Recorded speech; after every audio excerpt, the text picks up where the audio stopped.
I have Billy Phillips with me here, and Billy changed my life with his course called Unredacting Jesus.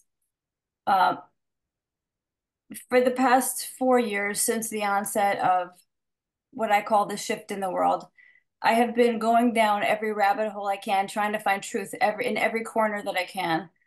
And one of my biggest, most burning questions always centered on who is Jesus? What's the real story? Because I know that he's been vilified on one side and he's been deified on the other side. And I feel like there's truth somewhere in the middle of that. And Billy, somebody on my Telegram chat, Esther, my good friend Esther, dropped your course in the comments. And it caught my attention. And I said, let me check this out. And I purchased the course, and it was the best $99 I ever spent in my life because you gave me the peace that comes from knowing the truth. And not only, Billy, did you answer my question of who is Jesus, you answered my question that I didn't even know that I had. Okay, so Billy answered the question for me. Not only who is Jesus and what is the truth about the life of Jesus, but what is the Zohar? I didn't even know that I needed an answer to that question. And you have opened my consciousness in such a way that I'm no longer triggered and triggers of Christianity, hearing the name Jesus as a Jew. So many of us are triggered when we hear these things. And now I find myself, it is such a hallmark, a benchmark of healing to be able to hear conversations that would have triggered you with brand new ears and brand new available consciousness to take in the truth. I'm So still triggered when I hear the name. it's hard, right? Are you really? Yeah. Yeah, it's very weird, but go ahead, I'll get into it some. Thank you for that honesty. Yeah, we're gonna get into it with the questions that I have for you. But I just want to start out by thanking you for your time today. I really appreciate it. Appreciate you having me. Uh, okay.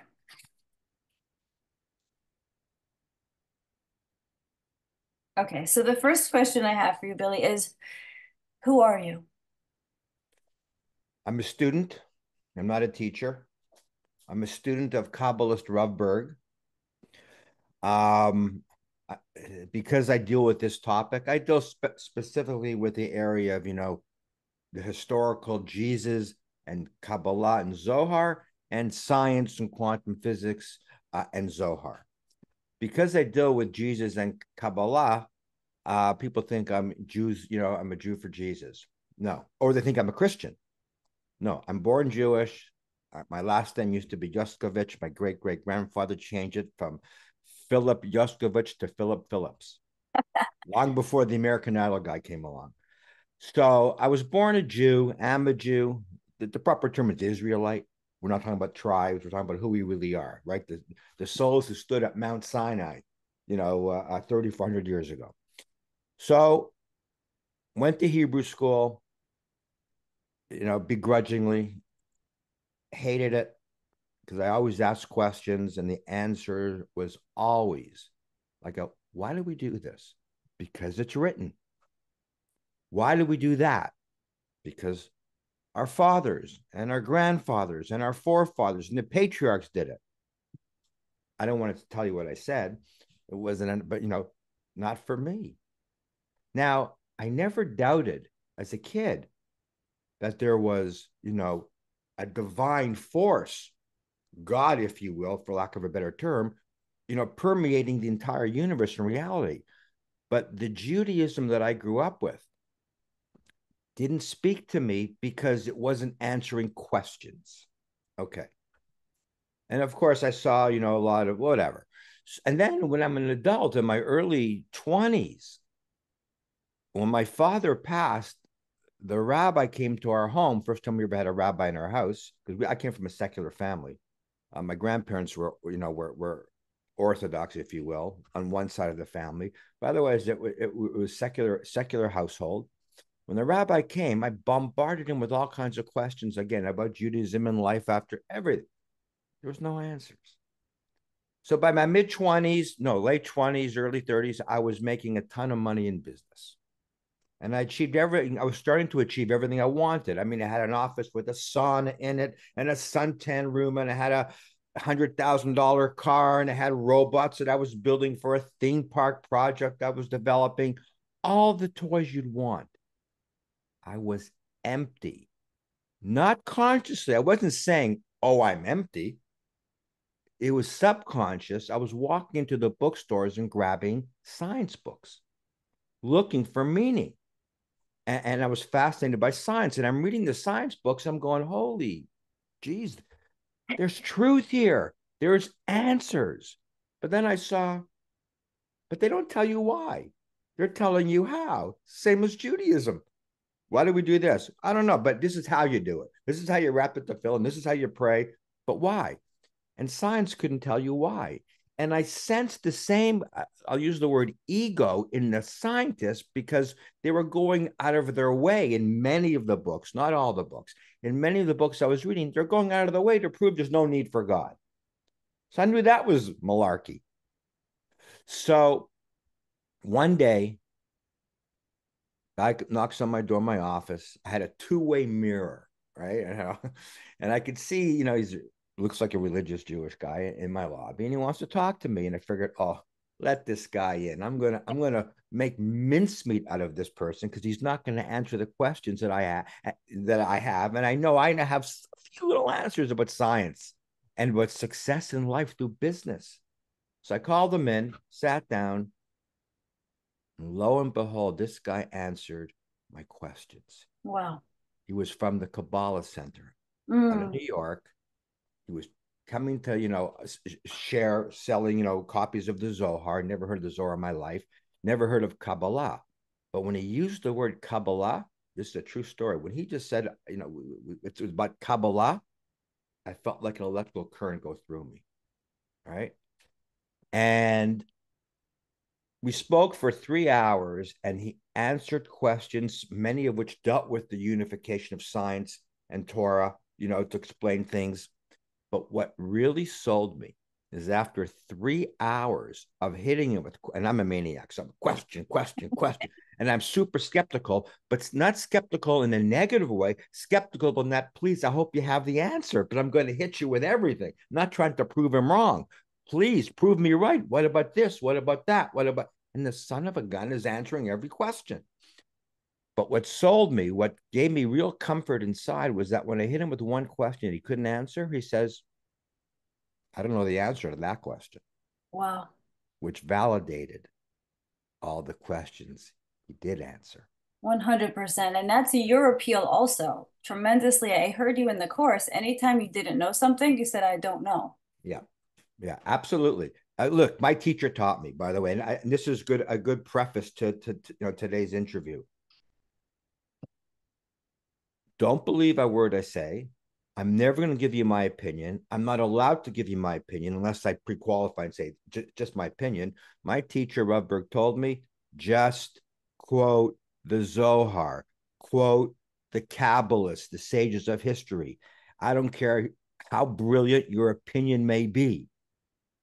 Don't give it.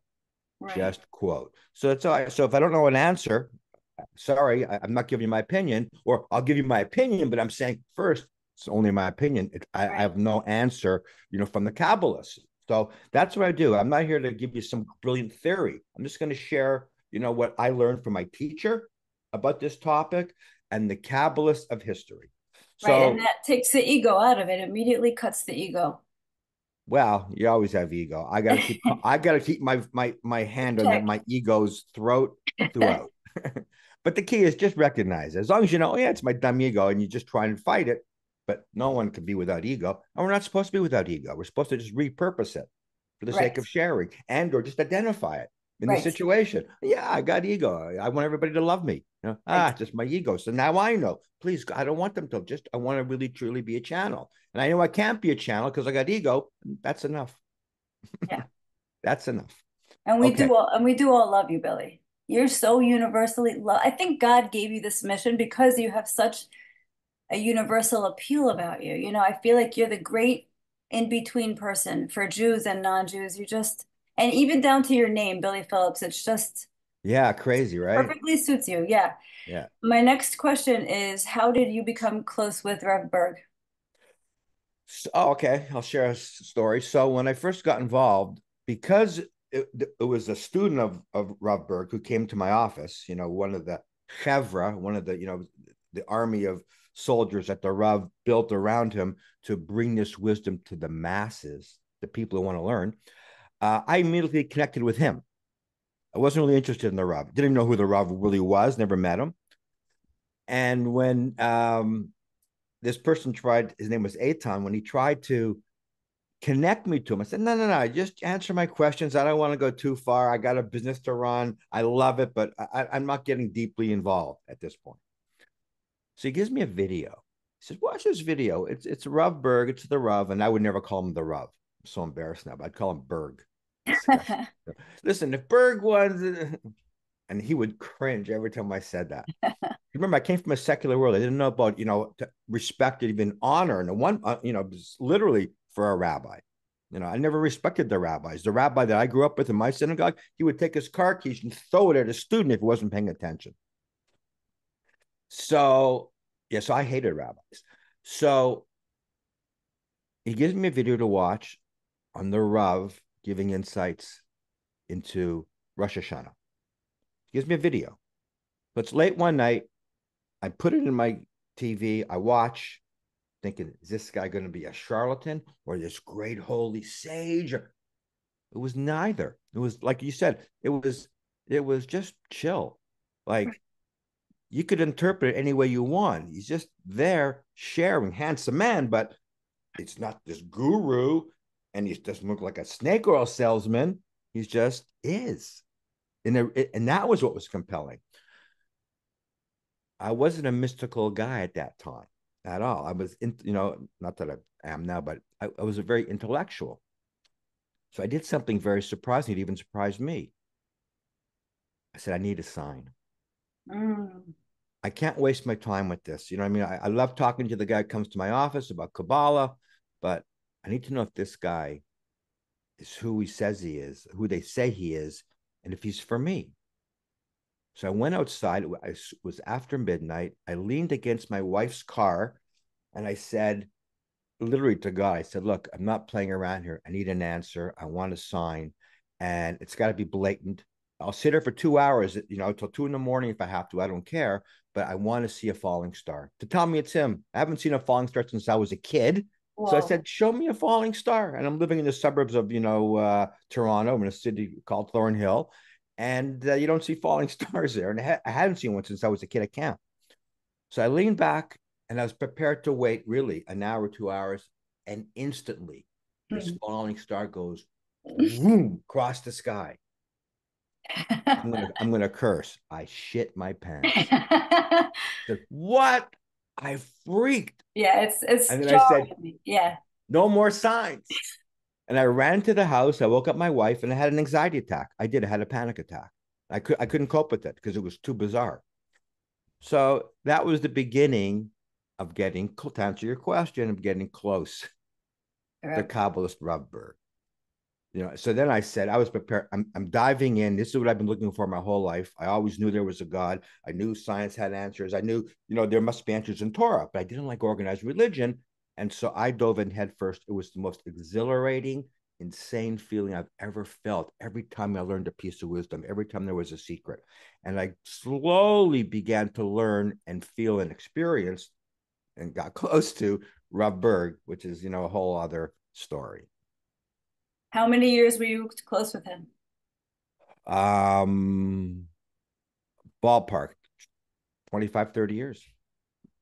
And 25 years. he still talks to you? Yeah. Yeah, Most insane story. Insane. I mean, yeah, yeah, he comes to you when he needs to. absolutely. Okay, so I want to move to my next question. You touched on this in the course. And by the way, for everybody listening, I'm going to post the link for the Unredacting Jesus course below. So, and I recommend taking this course. It is a life changer. These are the follow-up questions that I have for Billy that he so graciously agreed to answer. Billy, can you explain why now is the Zohar permitted to be taught widespread? Okay, so that was actually it actually occurred around 15, I think it was 1541, when the prohibition of learning Zohar was removed. It says in there's actually there was 2 points. There was one with Kabbalist Avram Azulai, Moroccan Kabbalist, who said it's now time you can study Kabbalah, and the Zohar itself, identifies the year. I think it's 1840, when the gates of heaven above and the gates of wisdom below will open up. They removed the prohibition. So let's just say it was the 1500s. Still didn't happen. Then comes along Rabbi Isaac Luria, who deciphered, organized, revealed the insights of the Zohar in a way that could start to be understood. Because prior, it was like a puzzle piece. It was all over the place, all this brilliant, insane wisdom secrets of Zohar, but it was all over. Rabbi Isaac Luria began to systemize it and added a commentary and etc. Still didn't happen. It took until, and it says basically, if the Messiah, if Mashiach does not arrive, but by that date, let's call it 1840 or 1541, you must open the doors of the Zohar so that at least it will happen with mercy, Right, as opposed to judgment. We're going to get there. right, The question is how and when. If we go full term, the whole 6,000 year cycle to the seventh millennium, then we're going to get there through judgment and pain and suffering, and we'll be transformed by the pain. But if we can proactively transform ourselves and give up the ego, repurpose it to serve others as well, instead of just ourselves, and we spread that Zohar, we can get there through mercy. And Kabbalist Rav Yehuda Ashlag opened up the Kabbalah Center in 1922 for this singular purpose, to accelerate and ignite the redemption of the world through the spreading of the Zohar. And so that's when it really began to happen. But he only I had, didn't know that. Rev Ashlag opened the Kabbalah Center yes, in 1922. America?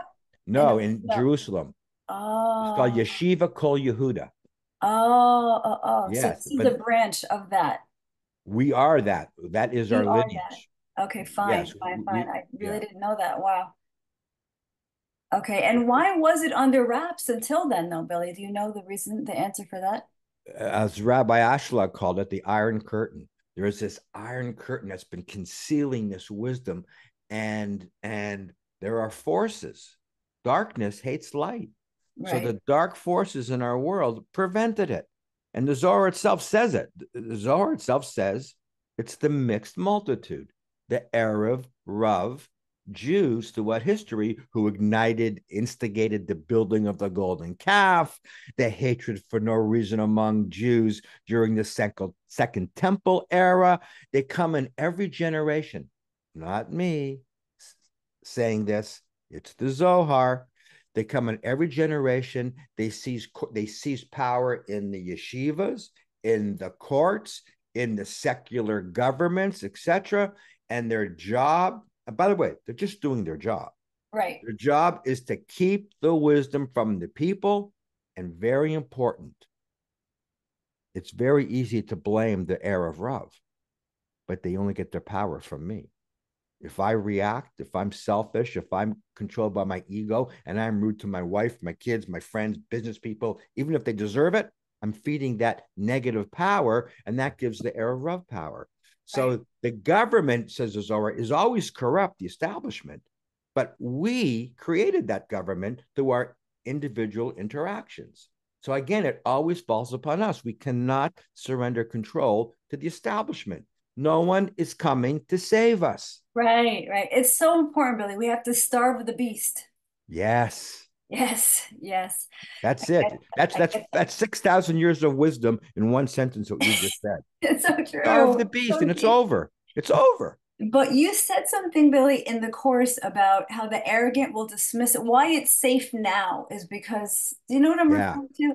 Okay. that's Rabbi Ashlag too. Can Rabbi Ashlag can you explain that says, to me again? Yeah. yes.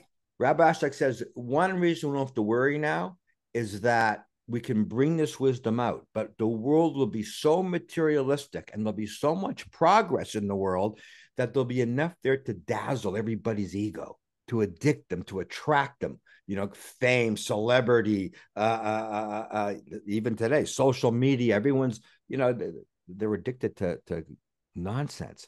So he says, if when you bring the true wisdom out, that real arrogant, negative, evil people, they'll run away from it. Right. It's not going to fulfill them. Right. They're going to want instant the fame, the glory, the power over others.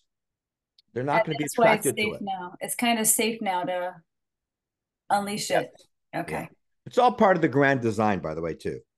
This is all the natural, by the way, evolutionary process to bring this wisdom to the world through a set time period. And we have to accelerate that. We could Right. make it happen now, but it's unfolding. And right now, I would say, it's a combination of, yeah, we did instigate an acceleration of the process because the Zohar is out now. It is. Right? It's everywhere. It could, so it's a constant war to get it out there because it is the light. It is the Right. light that radiates, from the Creator. Right.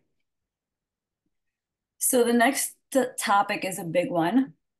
Um, I grew up religious, and the best way to clear a room is to say the word Jesus. It's like still to this day, if I make a post about it or my parents get mad at me, I'm afraid my high school principal will call me. So my question for you, Billy, is why the taboo? Why the anathema around Jesus? Why are we not supposed to talk about him?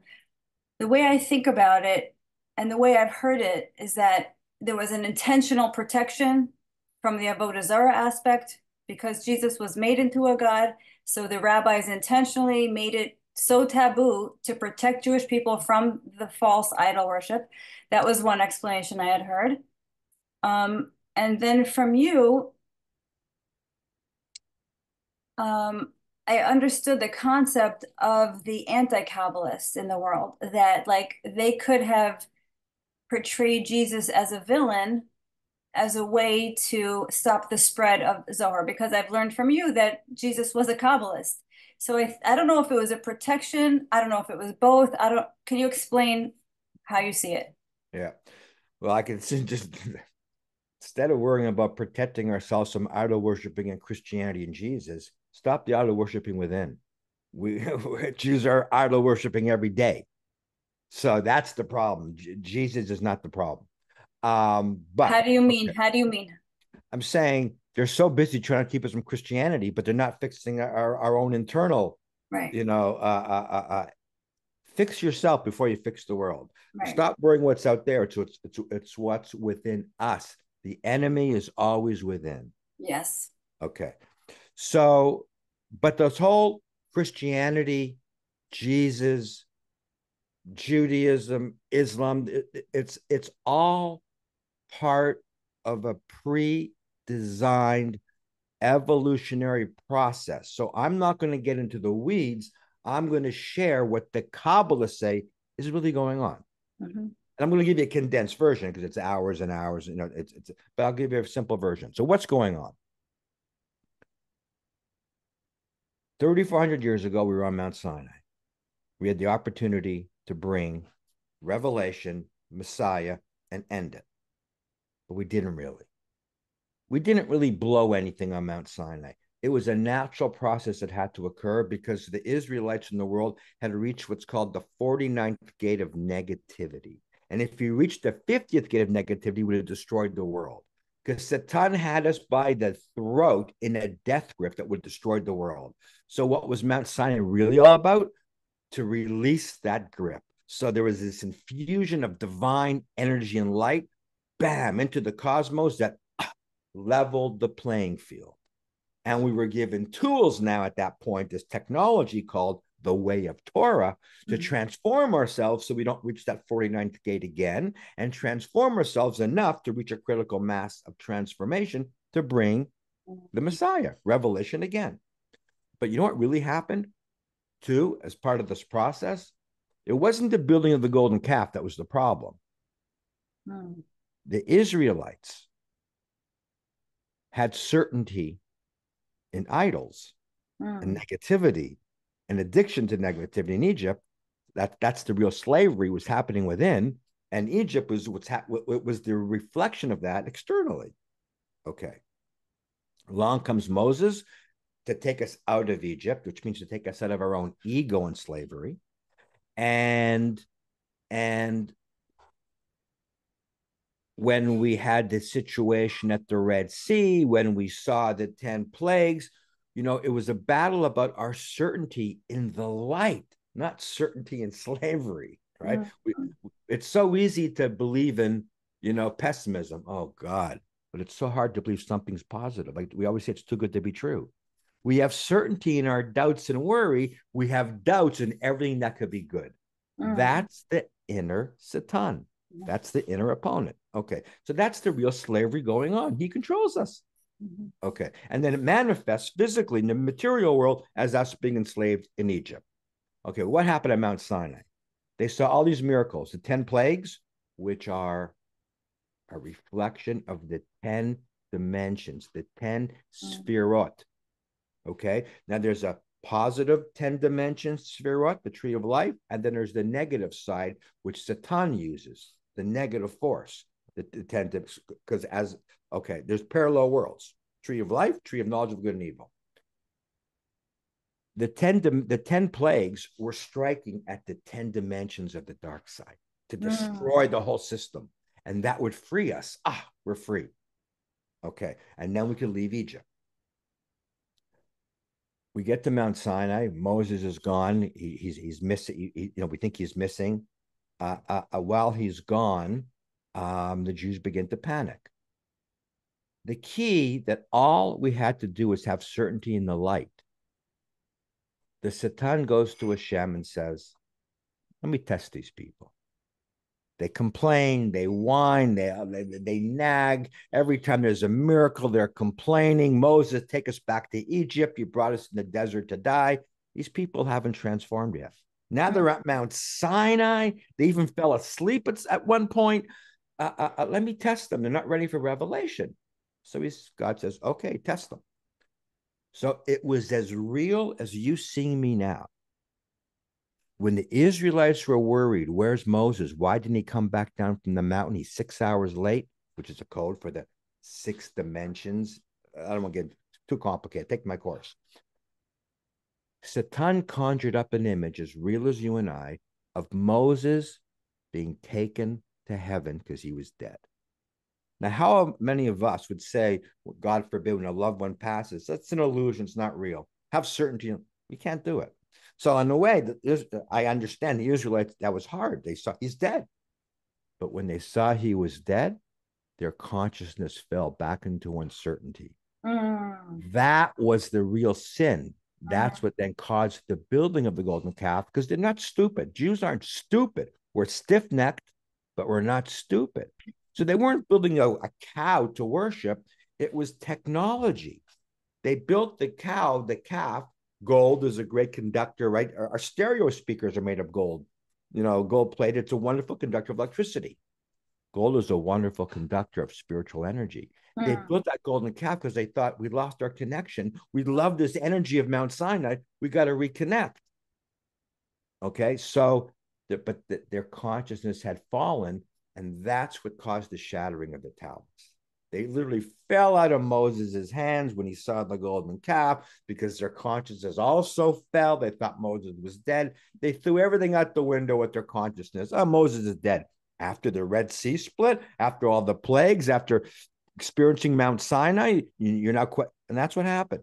Mm. Now, there was an opportunity for a second revelation 2,000 years ago. The two tablets of Moses, which is the conduit to connect us to the full 10 dimensions and channel that light into our universe, that light of immortality, bliss, Mashiach, everything, resurrected as the two temples that stood in Jerusalem. Temple number one was destroyed, emulating the shattering of one of the tablets, but we had an opportunity with temple number two.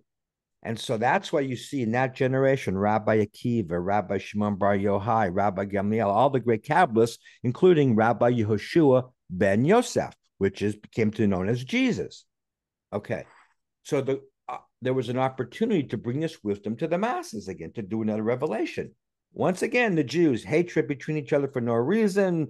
The temple was completely corrupted, was idol worshiping, payoffs and scandal and even murder amongst the Jews. So the temple shattered, second tablet shattering all over again. They would have, now this is what my teacher taught me and other Kabbalists, the hatred and jealousy and envy and the Shana between the Jews was so great that when they would go to the Torah and go to the second temple, they're broadcasting all this negativity into the cosmos. Now, Right. we're supposed to be a light unto all the other nations. Instead, we're putting out all this negativity. And that's why the temple was shattered. Take it away from the Israelites, from the Jews. They're destroying the world. So instead of us destroying the world through the Torah and the second temple, broadcasting our envy and jealousy and victimhood, and look what he did to me, it was shattered. Now, they would be exiled, according to the Torah, into an idol worshiping nation. So Christianity was built to be that idol worshiping nation. But God didn't want to abandon us, obviously. This is from now Kabbalist Rabbi Moses David Valley, who was the teacher of Ramchal, Rabbi Moshe Chaim Luzzatto, and then he became his colleague when he saw the greatness of Rabbi Moshe, Chaim Luzzatto, the Ramchal. So Moses David Valley says that God didn't want to abandon us, both us and the Gentiles. He wanted to, furnish us with an umbilical cord, a connection to the Torah. But he also had to fulfill a decree that the Jews had to live in an idol worshiping nation amongst the Gentiles, as Kabbalist Rav Berg said, the gentle people, who they will, slowly, generation after generation, have their ugly egos washed away. The Jews at that time would assimilate into Christianity amongst the righteous Gentiles. Any negative Gentiles, reflection of us. We created them. Okay. So the secrets of the Torah, the Zohar, were put into Christianity to act as a lifeline. So if you took the secrets of the Zohar literally, Son of God, Trinity, it all comes from the Zohar in Judaism, believe it or not. It's idol worshiping. But the moment you put on the lens of Zohar, Kabbalah, and you look at it through that lens, you understand what it really means. It's pure Torah. And this was God's way of fulfilling the decree, but not leaving them abandoned. So that when it is time for redemption, both the Gentile nations will realize, oh my God, everything about Jesus, it's really Torah. And they'll come back. And the Jews will transform through the power of the Zohar and serve their role, which is to bring the Zohar, because the Zohar is the light of Mashiach. That's the light. It's the light of the second tablets that Moses had, which will bring the redemption when we transform. I can't go into the details now, but we'll have that Zohar energy and bring it to the world. So that was really the design. You know what I'm saying? So it was created. It wasn't like, oh, there was a mistake. Why did Jesus, and by the way, it wasn't Jesus. It wasn't Rabbi Yeshua. It was Paul. Right. Paul was sent by the Sanhedrin to Okay, build. so I need to know really where is that from? Where did you hear that? Because Well, that was revolutionary. Where did you hear that? oh, that's common amongst a few Orthodox rabbis in history. I forget Okay. who, but Rav Berg told me. Okay, fine. Okay, but there's more to it, and this goes back to Rashi and I did a lecture, so it's on my site on it, that it was Peter who actually wrote up all the tenets, all the doctrines of Christianity. The Apostle Peter, whose name is even in the New Testament, Shimon Bar Yonah, Okay. okay, who really created the structure of Christianity. So Paul served a role in terms of, he used to persecute Jesus, but then he's the one who, started gathering people but it was Peter, Shimon Bar Yonah, who actually constructed Christianity. So it was And done, just to clarify, it was done with intentionality by the Sanhedrin to create Christianity. yes, and using Peter, who's Shimon Bar Yonah, great sage, great Kabbalist, to actually do the encoding of Zohar. I mean, remember, what is This is Zohar? great. No one knows this, Billy. A This is, lot of people do. A lot of, I mean, I never a lot in the closed Orthodox community. don't know this. Yeah. Yeah. Look, there's a prayer we do every Passover, Rosh Hashanah, Yom Kippur, and every Shabbat. Nishmat Kol Chai. Right. It was written by Peter. Peter. I just read that somewhere. Yeah. Yeah, it was written by Peter. So the Yeah. rabbis do know it, but they don't talk about it Why don't they talk about it? because it's up to us, the Okay. people, the rabbis.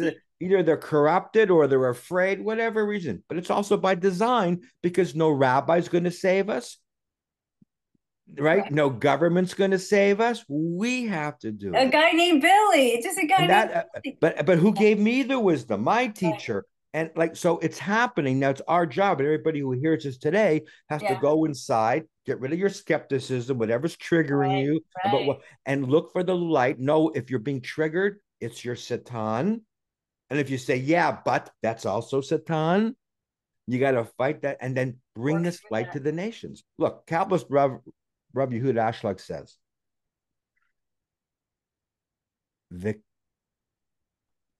the prerequisite for bringing Mashiach is bringing this wisdom of Zohar to the Gentile nations. Oof. That's it. And the Jews. Yeah, but the Jews will come later. Why do they say the Gentiles first? Because Jews don't change. Ooh, When the Jews stubborn. see that, when the Jews see the Christians are now adopting it and they're loving Zohar and they're coming back to Torah and understanding what's really going on, then the Jews will begin to. That's interesting. But there will be an army of Israelites, which I consider you to be, and everybody, who the small few who will bring that wisdom to the masses. I And hope I just so. read it in the Zohar yesterday. Hmm. Amazing. Yesterday. It's for Parsha Nisso. It says there are, majority of Jews who don't understand the secrets of Torah. Hmm. So where's their role in the redemption? Their role is to learn from the few who do know the secrets to bring it to them. And then they will bring it to the masses as well as the few as well. So the Zohar says it like this in Parsha Pinchas. The Zohar says the Israelites were all one body of humanity, but like a body is made up of diverse organs, a liver, a kidney, a spleen, a heart. The Israelites are the heart of the body. And what does the heart do? It pumps the blood to nourish all the organs. If the heart does not do its job, if there's blockages in the artery, if the heart becomes weak, and those blockages are our ego and the negativity we do, then the other organs don't receive their light. And then, gangrene can set in the foot. Anti Semitism is metaphysical gangrene. Hmm. It's from a lack of blood flow, light flow to other nations by the Israelites. Because we, not the Gentiles, we have the biggest Satan within us Right. because we are the biggest channels for the world. So we have to take down Satan. And when we do, we are the greatest distributors, radiators of light for the cosmos. And that's why it says we came here to be a light unto all the nations. That's what you did for me, Billy. You shifted the focus. You asked me earlier, one of the biggest things you did for me was made me understand that to hold myself in radical accountability Hard. Radical accountability. It's Because hard. we want to say, scream anti-Semitism, we want to blame the external for our woes. But when we change on the inside, the whole external and the enemy knew to go for the heart. You know, the enemy knew, and the enemy knew to get other people on board with him, you know, to make, Yes. yeah. Because So, what you said before, you said starve the beast. Well, the enemy says starve the other organs in the body, stop right, the heart flow, stop the blood flow. right, right, And right. then the Stop other the nations love. automatically hate us because they're really saying subconsciously, Jews, give me my blood, give me my light. Right. They Do don't your want the job. land. They Right. want the light. But if you don't give them the light, they're going to take the land and your bodies. You really impressed me with your grasp of this, Billy. Like, I'm amazed. Amazed. Okay, is Christianity considered avodah zarah? What did Rev Burke say about that? Well, that's the beauty of what Rabbi Moses David Valley says. Depends how you look at it. If you take Christianity literally, idol worshiping. If you understand the secrets of Zohar, you go, oh, look what Peter did. It's really Torah. So it's all relative. Theory of relativity. It's relative to the individual. Right. If you Relativity. if you're full of ego, you're gonna look at Christianity like it's idol worshiping because you're worshiping your ego. If you beat up your ego and truly transform you, that means you got the wisdom of Zohar. You'll see, oh my God, and then you'll be privy to hear the secrets, which we haven't revealed yet, and I don't know if we can reveal them now, but that's our course does. How the whole passion of the Christ, the whole story, it's a code for the tetragrammaton, Right. the Yud K Vav K.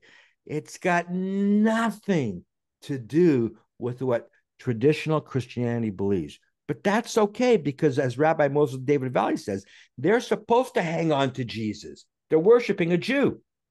They're Mm, hanging on to him. And Rabbi Moses David Valley quotes Zachariah, I forget the verse where it says there will be a Jew and the nations will hang on to his tzitzit, to his shirt, mm, saying, we know God is with you.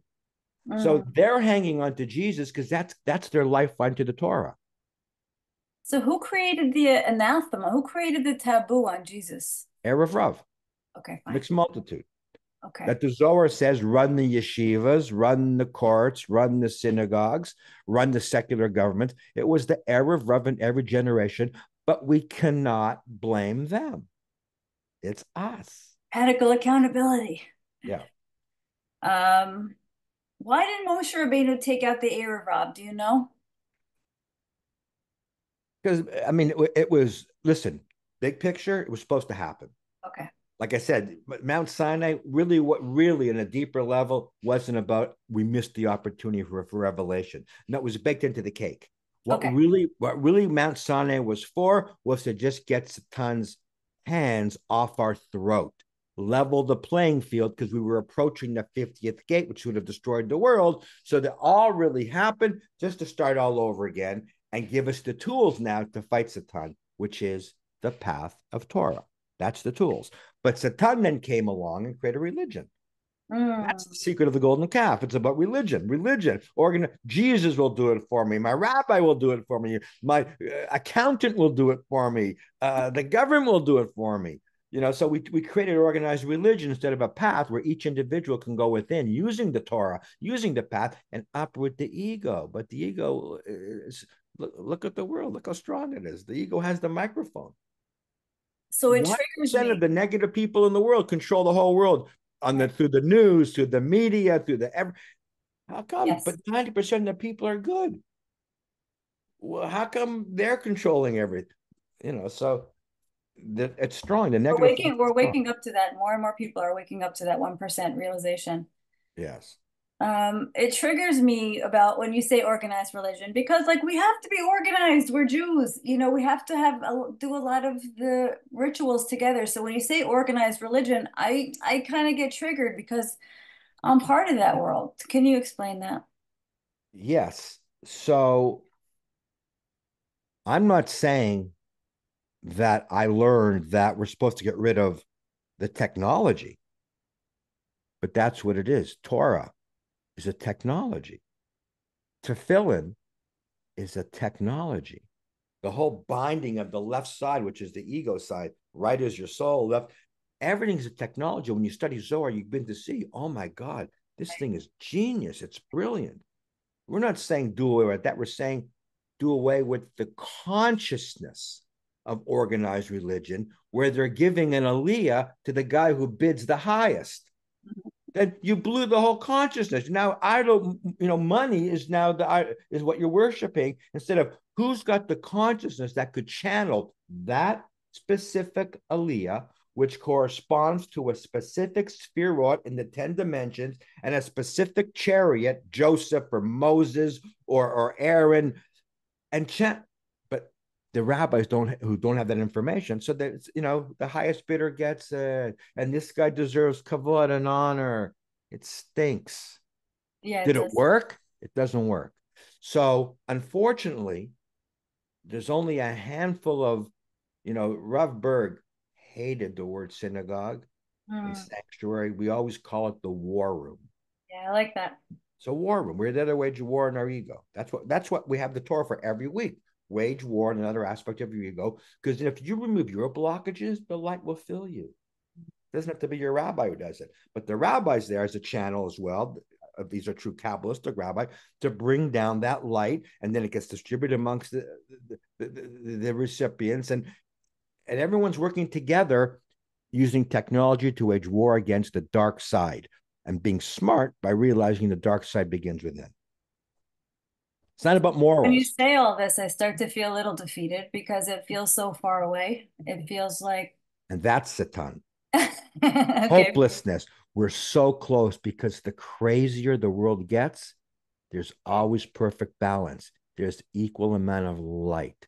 thank So you. when you start feeling hopeless, wow, good sign. He's scared. He doesn't want you to sense how close we really Close are. there. Thank you. Certainty. I needed that. Yeah. Is giving you certainty in your hopelessness. Have certainty in, no, we're right there and I can change and I can Biggest solve gift. any problem in Biggest my gift. life using Torah. Any problem. Any problem. Yeah, don't ask God. God doesn't say yes or no. God is just light. If you don't take your lamp and plug it into the wall socket to the electricity, the light won't go on. You got to plug into God. He doesn't say yes or no. No means you didn't plug in, or you didn't flip the light switch. Mm.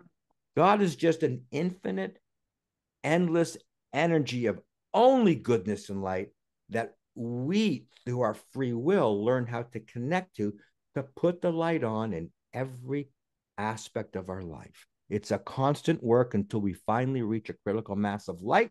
Mm. There's light and darkness. Mm. And we could be there at any moment. It could pop Any off moment, any second. any moment. Could be your neighbor. He does one kind action, and Boom. that tips the scale. Boom. Yeah. Okay, the Baal Shem Tov. I once heard a story that he wanted to take Jesus out of Gehenna, but he ended up sending him back. Have you heard this story? No, can't comment. Never heard it. Okay, Can I give you an opinion? please. It's not directly related to that one, but I heard a nice story just a couple of weeks ago, which okay, where one of the great Kabbalists, I forget who it was, went to God and said, "Come on, why can't you bring Mashiach now? Bring it now. Why do you keep delaying it, delaying, delaying?" And he says, "Look, if we bring Mashiach now, the majority of Jews won't be part of the world to come. Mm, It didn't transform yet. Did you want it now or do you want it later when they can all be participate?" mhm. So he said later. So like Jesus, before you come out and the truth of Jesus comes out, who he really is, what it really means. No, no, no, we're not ready yet. But Oh, Billy, because okay, go ahead, finish. but here's the key.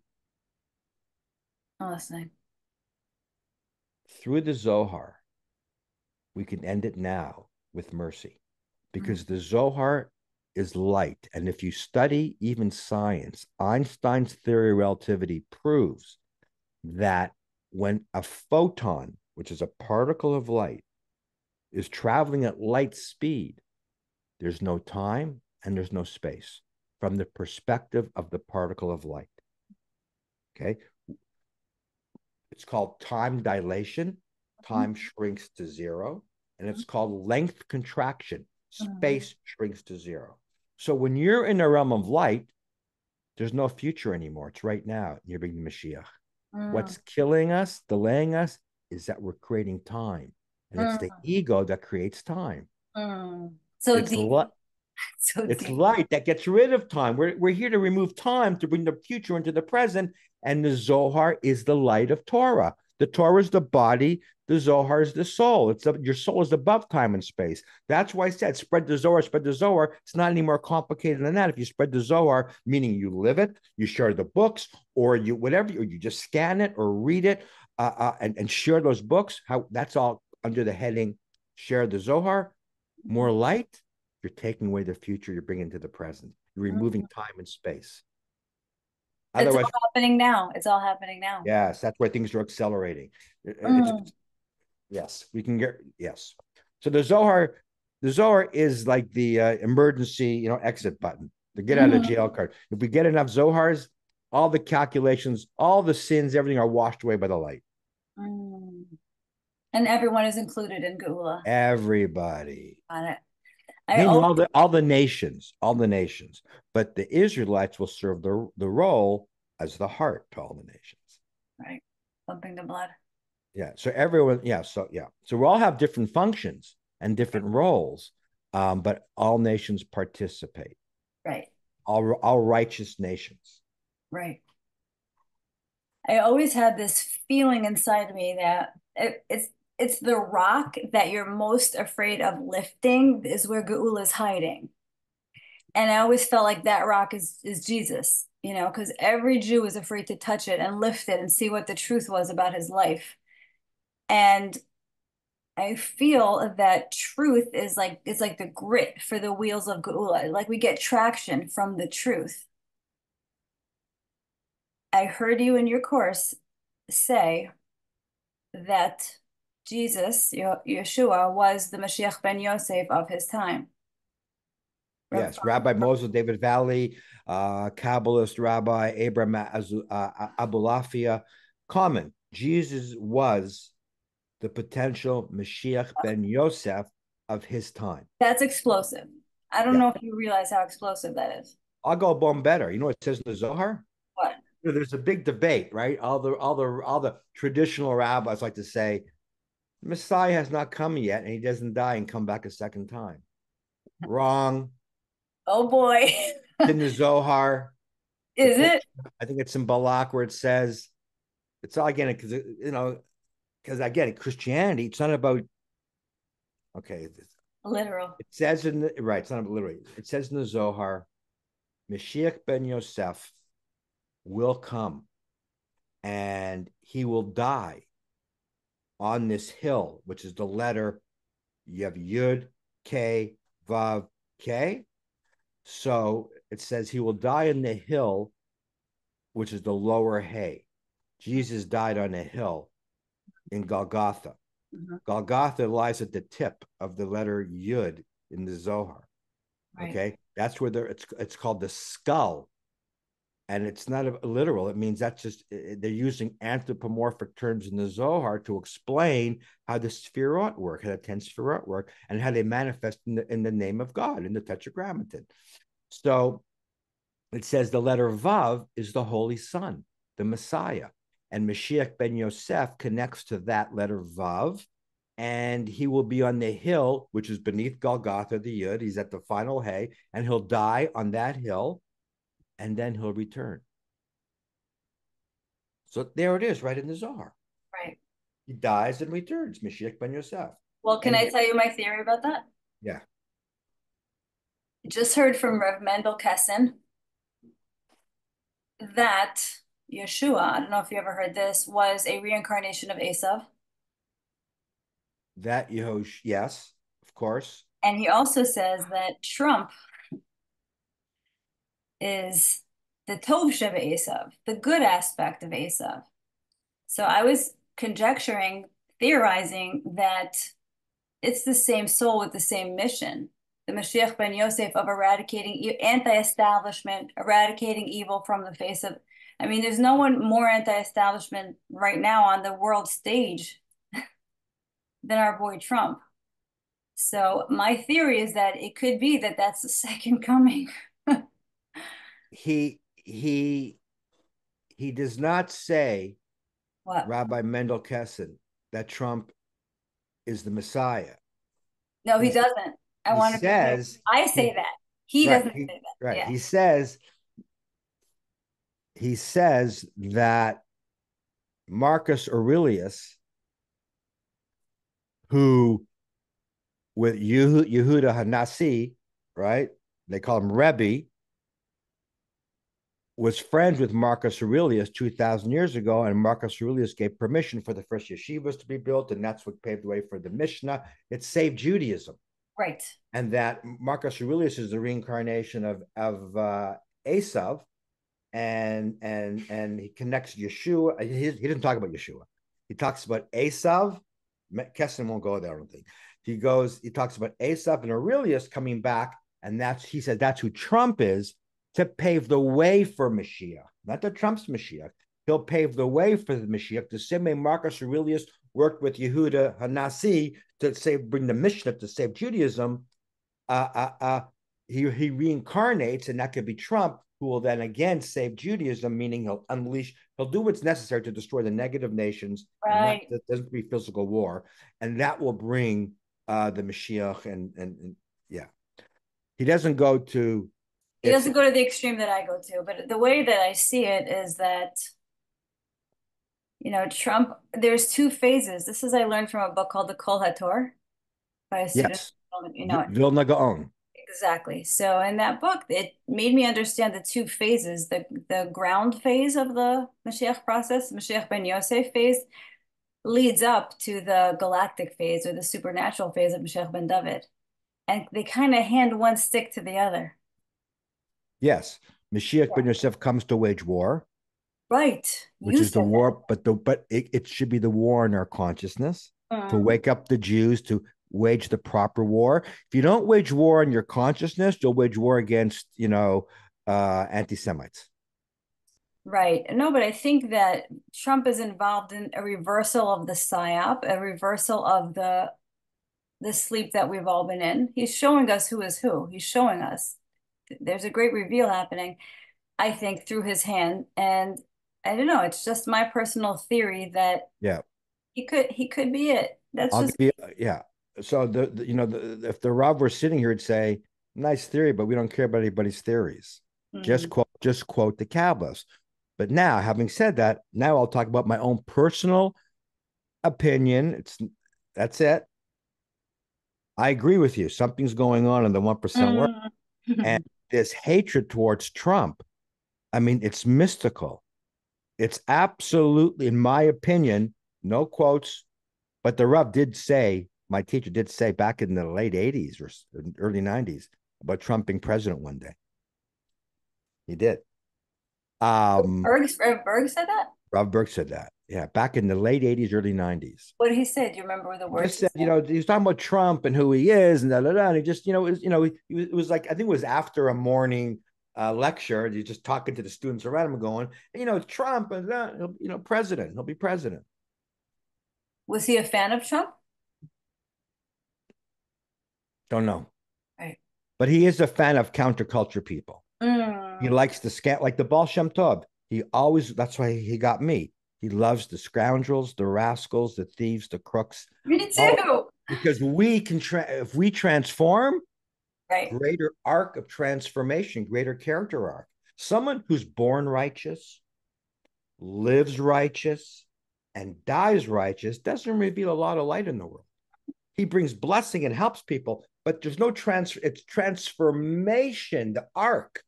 If you go from a little bad to a little good, small arc, light. If you go from terrible to wonderful, Mm. huge arc.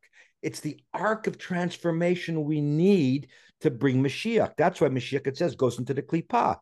He goes Mm. into the dark side. Jesus in hell, that's into the klippah.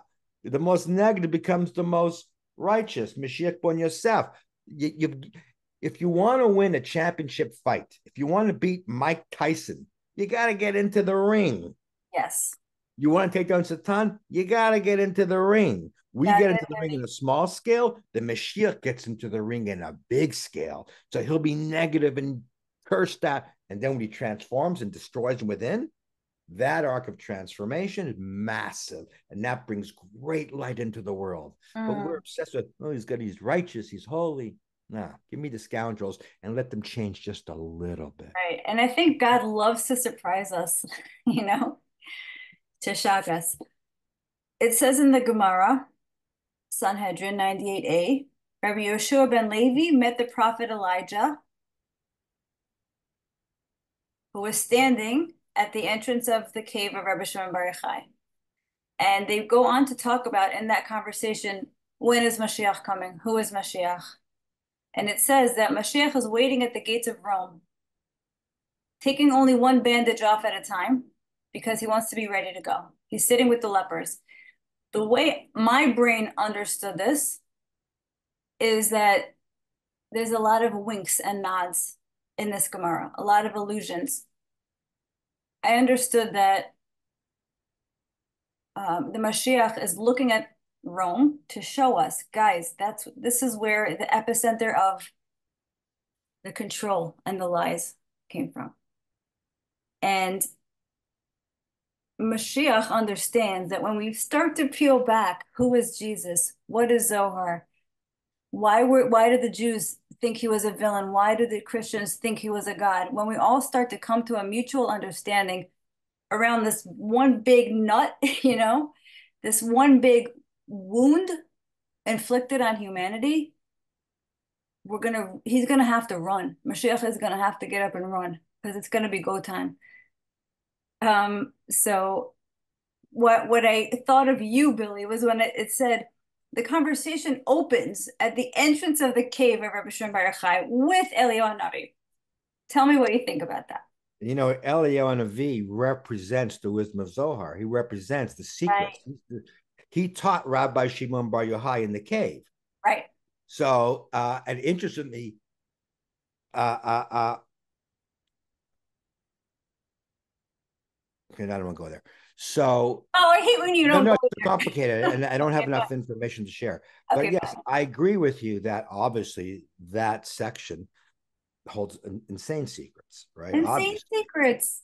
yeah, They of were course, in on it. They were in on all of this behind the scenes orchestration of the Zohar being absolutely, implanted into Christianity. I mean, this absolutely. unravels the whole damn thing. Absolutely. The Zohar says, and I mean, it triggers because I get uncomfortable sharing it many times because I'm going, oh, everyone who knows is going to think I'm Jews for Jesus. I know. It's And so cringy. what I'm going Yeah. to say now is the hardest space to traverse to Yes. understand what I'm going to say. The Zohar says the Yud is the Father, the Hey is the Holy Spirit, and the Vav is the Holy Son. That's the Father, Son, and Holy Spirit, The Trinity. the Trinity. Now, when you hear that, you go, they think people, your gut reaction, it's validating Christianity. No, Christianity validates the Torah.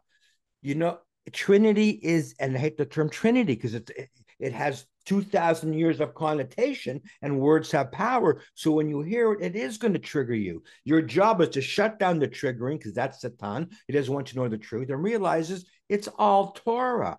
That's why when you open the Torah scroll and you're reading it, you should have three columns for the three columns. The Mm. tree of life, the 10 Sfarot, three columns, Trinity, right, left, center, Keter, Chochmah, Binah, it's three. We have three meals on Shabbat. You need the three to create the oneness with the light. It's known in the Zohar as the mystery of three and one from three. The mystery of three and one from three. It's Zohar, which It's is so hard. Torah.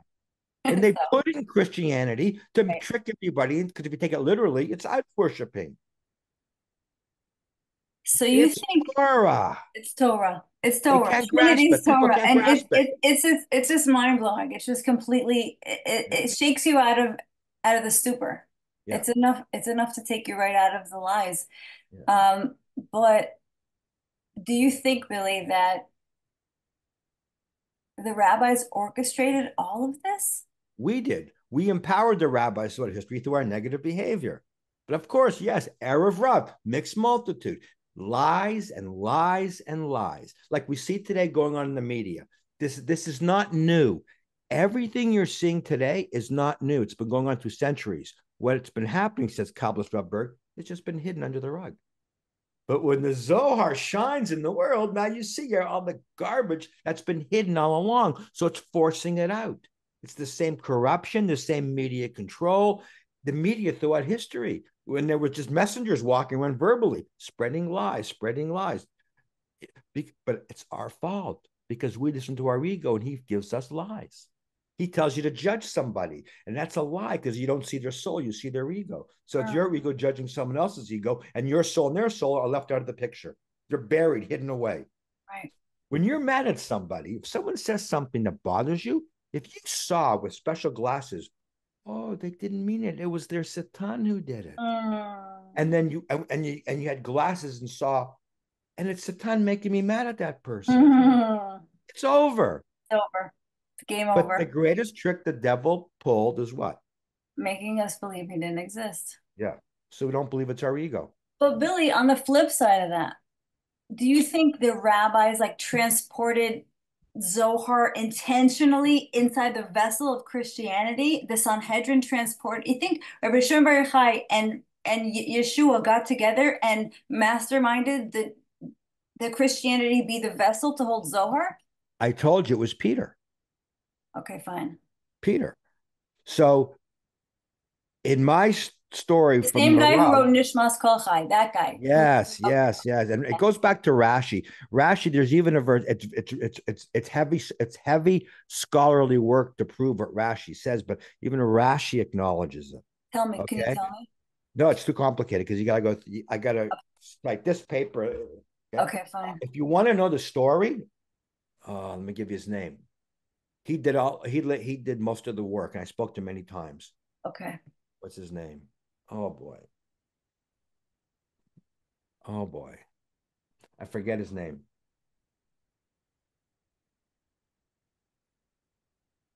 I'll email it to you, then you can post it.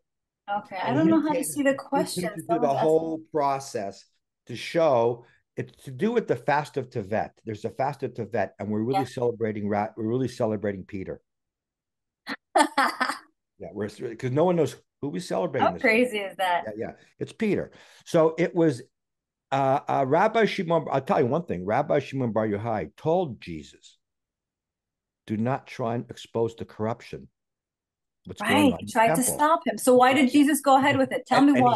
he said, in essence, it's your ego. Like now's not the time.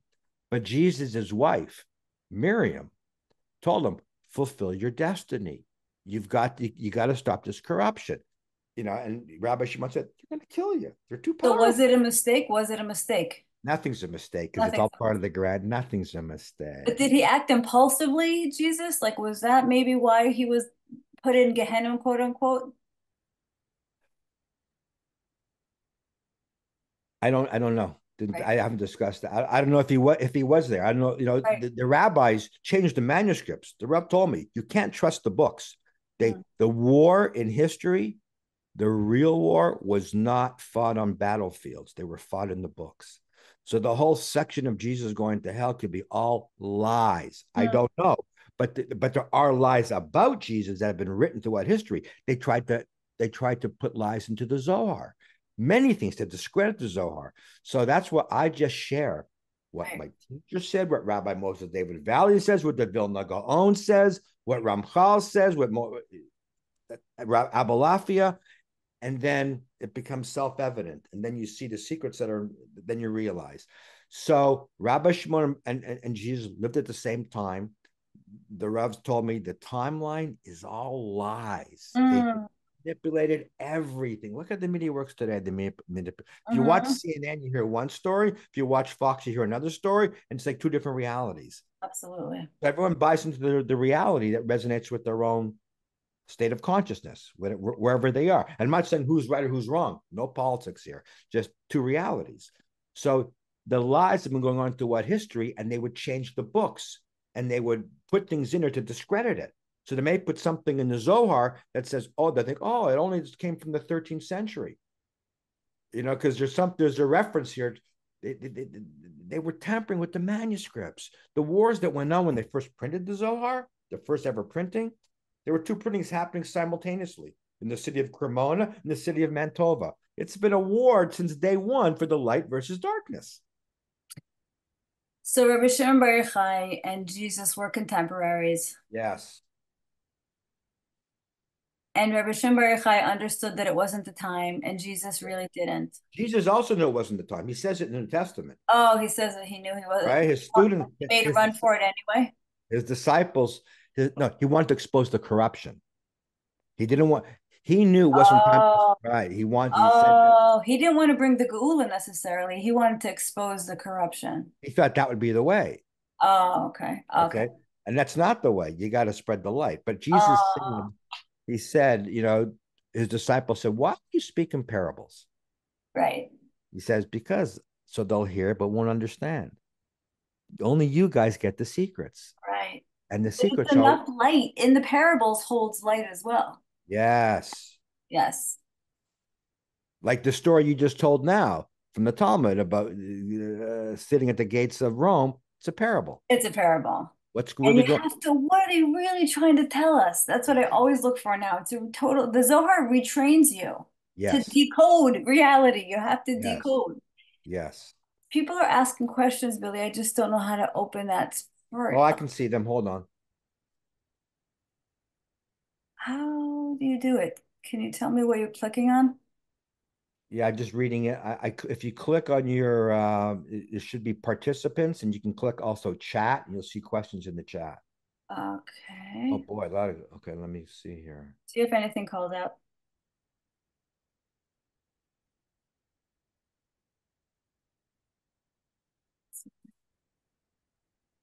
Yeah, so someone said, but did Jesus not die in the tree? So it says in the Zohar, sorry, it says in the New Testament, 5 locations. He was hung in a tree. There's no word cross, in the New Testament. And so when you talk to scholars or theologians of Christianity, they say you got to take the New Testament literally. Literally, that's their thing, right? During Paul's time, it was the reason Christians came to Jesus because he revealed secrets. And early Christianity was all about the secrets. But then when Constantine took over, blah, blah, it was all about the literal meaning. So Mm. that literal meaning, because that's how you hide the secrets. So if you talk to theologian today, that it's the word of God, you take it literally. Well, then how come it says he was hung in a tree? Well, it's a metaphor. You just said you got to take it literally. You can't have it both ways. So there's so much discrepancy, right? Uh, uh, uh, yeah. So he was hung in a tree, and that coincides with ancient Jewish teachings as well. So, but he was slaughtered for trying to bring the wisdom and for who he was, and it says in the Zohar that Mashiach ben Yosef will be killed, and then he will return. And why did they have Jesus wearing a crown of thorns on that cross, which is really the 10 Sefirot? Why was he wearing a crown of thorns? The tip of the yud is called the thorn. It's also called the crown, Keter. It's referring to the yud. And what's Golgotha? Where he was. That's also in the tip of the yud in the Zohar. It's called Golgotha, the skull of the skull. And why was Golgotha on the hill? That's the hay. And what's the Father? It's the Yud. What's the Holy Spirit? It's the Hay. So you have the Yud and the Hay. And then who's the Holy Son, says the Zohar? The letter of Vav. And why did Jesus wear a purple robe? It says in the Zohar, the Holy Son, Tiferet, wears a purple garment. And why did Jesus have a spirit that stuck him in the side? The Zohar says, and the Holy Son in the purple garment beneath the skull, the Golgotha, there are spirits of judgment there. It's all about the Yud K Vav K. That's why Jesus never talks about God. He talks about the Father, Abba, Father, because the Yud is the Father. And they talk about the Son in Christianity because that is the Vav. And they talk about the Holy Spirit, that is the Hey. They just don't know. It's fascinating. Jesus talks about the Father, the Father, the Father. The Yud is the Father in the Zohar. Well, what I hear every time you talk is that the New Testament decodes into Zohar. Yes. That's it. That's all you Yes. concept. You don't have to memorize all the details. I'm not one that's great with details, but I just understand the broad concept. The New Testament on the decode trans becomes is Zohar, is Torah. And you know what, Billy? The Jews are just as guilty in terms of learning surface literal level Torah. I hate to say it. My whole life, Absolutely. we're just We're as just guilty. as guilty. We cause it. Right. I always forget. We cause it. I always forget. We're the light. We're the heart. We got, if there's a lack of blood flow, you get a heart attack, you get gangrene in the leg, or you get disease. The organs in the body need the blood. We Right. came to bring the light, and we don't Right. want to look Whatever at it. we're seeing in the world is really something we're doing wrong. Yes, we control everything. Ah. Well, I saw you reading the questions, Billy. Go ahead and go back and see if there's anything else. So someone's asking, can we receive the Holy Spirit on Shavuot? No, you can receive something. Yes, but you can receive something better. What really happened on Mount Sinai? This is another secret, I think, to most practicing Jews. Mount Sinai was immortality. It was immortality. The light shined so bright, death was swallowed up. Now, that infusion of immortality energy, that light, that infusion into the world, every nation on earth experienced it. They heard revelation in their own language. Mm. Okay, wherever there were people at that time. What happened when the tablet shattered? Death was reborn. That was the birth of anti-Semitism. Jews, you blew it for all of us. We want that light back. And they know it in their soul every generation. Okay. So what can you receive on Shavuot? Immortality. It's not just the Holy Spirit. We want to end this game of life and death, order and chaos. We just want life and order and happiness. And the Satan inside of us is going to say, too good to be true. It can't be done. But what about this? It's impossible. It'll show you all the reasons why not. And your job as an Israelite, rise above the doubts and put your certainty into the light that it will happen. Mm. It can happen. You can make it happen. And when we have a critical mass of people who achieve that consciousness, at least striving for it, you'll reach a critical mass, it's over. All of a sudden, the Mashiach will appear. Amen. Billy, two more things. Could you talk about this comet that's coming? Anything else there? Yeah, very simple. I'll just tell you right now. Yeah, I'm sorry. Let me read the question. How Sure. can we overcome the halacha that says women and Gentiles are not allowed to learn Zohar? The Kabbalists removed the decree, the prohibition. Remember I told you 1541, anyone can learn Zohar. And Rabbi Ashlag himself says the prerequisite, the precondition to Mashiach is Zohar in the hands of the Gentiles. That's the only way they're going to understand that the whole Jesus parable, that's all the New Testament is. It's a parable, a beautiful, profound parable. Take away the paganism that was put into it just to attract people. It's a parable for the name of God, the Tetragrammaton. And that's how it held on to these people, the Gentiles. And you know how many Jews assimilated into Christianity over the last 2,000 years?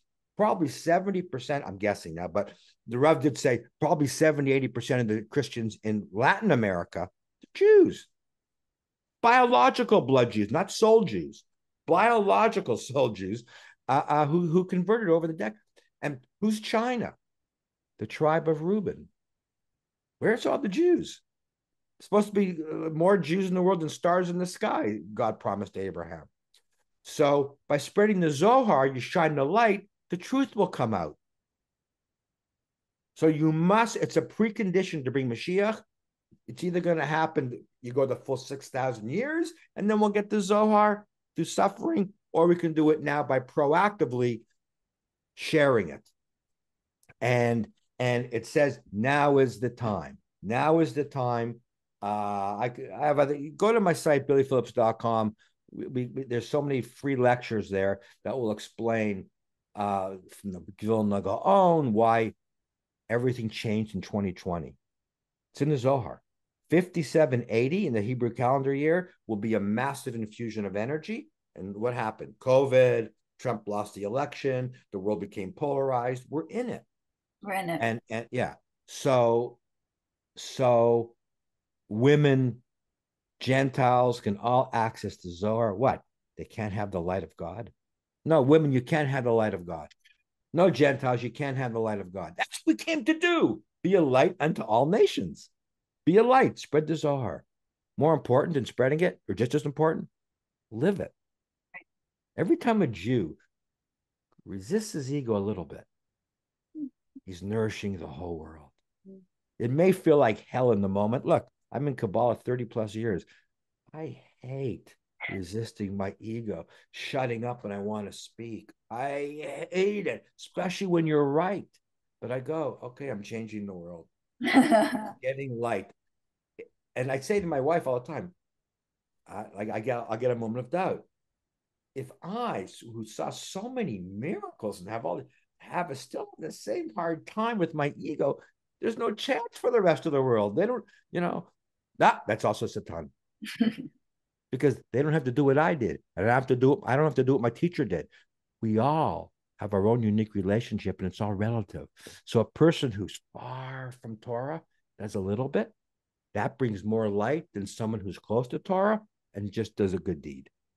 It's about character arc transformation. This is the most important thing I said of everything. We are equally important and impactful on the world as everybody else. A great Sadiq who's born at Sadiq, lives at Sadiq, and dies at Sadiq, there's no arc of transformation. That's why the Baal Shem Tov brought the thieves and the scoundrels close, because those who are far, if they change a little, they reveal more light than the great Sadiq. Mm, You have to know how the world works. So, about character change. mm. So good, Billy. Yeah. Yeah. Okay. Are we good? Are we done? Yeah. Is there a last question? Because I got to run. Yeah, thank you for this time. I just wanted to ask you, how would you articulate your Billy Phillips soul's purpose? Oh, simple. My teacher told me if you teach, even if you reached 1 million people, wow, not enough. Don't Mhm. teach. Entertain. Mm, Build projects that convey the wisdom and essence and teachings of the Zohar in entertainment projects so you can reach 500 million people. mm, He says, uh, uh, uh, his teacher, Rabbi Yehuda Tzvi Brandwein, told the Rav, if they can use slick, brilliant, clever marketing for lies, they'll mm, never be ashamed to do it for the truth. mm, So part of my work is to bring the secrets that unite Jesus with Zohar through entertainment projects, bring the secrets of Zohar, how the world works, what happened in history, and how to live our life through the entertainment, through entertainment. Unified the Vilna Gaon says when science and Kabbalah are reconciled in the world, that is also a prerequisite for bringing Mashiach. He says, Vilna Gaon. And I lectured at NASA on 2 occasions at the Kennedy Space Center in Cape Canaveral and at the Goddard Space Flight Center, bringing the wisdom, the teachings of the Rav and the Zohar that unify science and Zohar. And we're going to incorporate that into entertainment projects. Amazing, cool, hip entertainment projects. Kids, young adults for all markets, all demographics. So yeah, so that's what I came to do. Those two topics: science and Kabbalah, Jesus and Kabbalah, and the Are you a history. film and are you a filmmaker? Is that what you do by profession? I'd say now more of a writer and executive producer, and we're building this new technology, and to bring it to the masses, we can go straight to the consumer. And we have a project. I'll mention to you probably the next 2 3 weeks. We've been Okay. on it for a couple of years. Insane series for kids I'm very excited. because my company, just okay, I'll mention it. We're taking on Disney. I was fortunate. It was the light. It was the light to get trademarks and copyrights for Snow White, Cinderella, Sleeping Beauty, all the iconic characters of history that have generated billions of dollars throughout the last 150 years. We've done these amazing reimaginings of the characters to empower kids and adults and bring back the wholesomeness and brilliant Wow. ideas into Wow. these characters. So, and we target both kids and adults. Like they're really cool stuff. But we have one series coming out, which is amazing, which is all about to show kids. I'll give you. I'll pitch it just quickly. Um, how many times we know something's bad for us, we do it anyway. And how many times we know something's good for us, and that second voice comes in our mind and says, "Don't do it. Do it next Monday." Right? Mm, Where does that voice come from? That's the first thing that grabs people in Kabbalah when you first start Kabbalah. That's the question we ask. There's an opponent inside of us that we don't know exists, and he sabotages us. So if we can, and that's for free will purposes. So we produced a series called Robo Stars, Robo Cinderella, Robo Snow White, Robo Tinkerbell, Robo Peter Pan, that are robots that are created perfectly programmed perfection, happiness in a world that's perfectly programmed and blissful. And mm, there's a hacker named Hackleberry Finn. So it's all based on the iconic characters. And he hacks into their circuits. And he's the voice of the Satan and the kids who sabotages their lives, making them be naughty and jealous and angry. And he's the enemy, and they don't know he exists. And so it's a fun cartoon animated series where this perfect world of perfect robots like us created perfect. But we said, no, we want to play against the Satan. We want to earn our perfection. That's mm, what we learned in the Zohar. Why are we in this world? We're in this world to earn what we are, what God gave us for free, because we inherited the DNA of God. When you mm, give birth to kids, they inherit your DNA. When God created us, we inherited his DNA. What's God's DNA? To be the cause of everything. We mm, don't want to be the cause. We don't want a free lunch. So we're in this world to become the cause. Every time you beat Satan, you're the cause of your fulfillment because now the light comes in.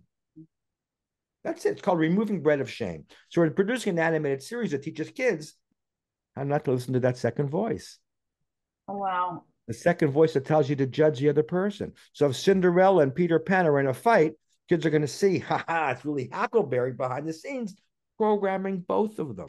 But it'll be fun and entertaining, no teaching, no preaching, entertaining. And they'll see there's another voice. It's so brilliant, Billy. It's so brilliant. I'll tell you, because the kids have been programmed by the dark side for who knows how long. And this will reverse all using their same technology. We're gonna flip the script. Exactly. So that's what the Rev told me to do. Entertain. So that's what we're You're doing. very And entertaining. yeah. And that's why I do, you invited me on. This isn't about a course or teaching, it's just about sharing. So this also falls into the category of, it's entertainment. It I'm is. not here to teach. I'm here just to share and enlighten And the you're wisdom clear, given Billy. to me. You're very, very, when you teach, there's such a clarity about you, and there's an neshama about you, and you're very real, and you're just like the perfect guy for the job, and I appreciate you so much. Thank you. And I appreciate everything you do. And Thank I you. noticed right away, like it was amazing to see you get it. I get it. Yes. So it inspires me and gives me hope. You taught it to me. You clicked on so many things for me, and I'm eternally grateful. Thank you. Appreciate that. And vice versa. Like I said, it gives me hope when I see people, because we all need each Stopping other. it. Yeah, We all need each other. all need each other. Yeah. There's no savior. No, Collectively, we save ourselves. 100%. Yeah. Thank you, Billy. Okay. Have a great afternoon. You too. Bye bye. Bye.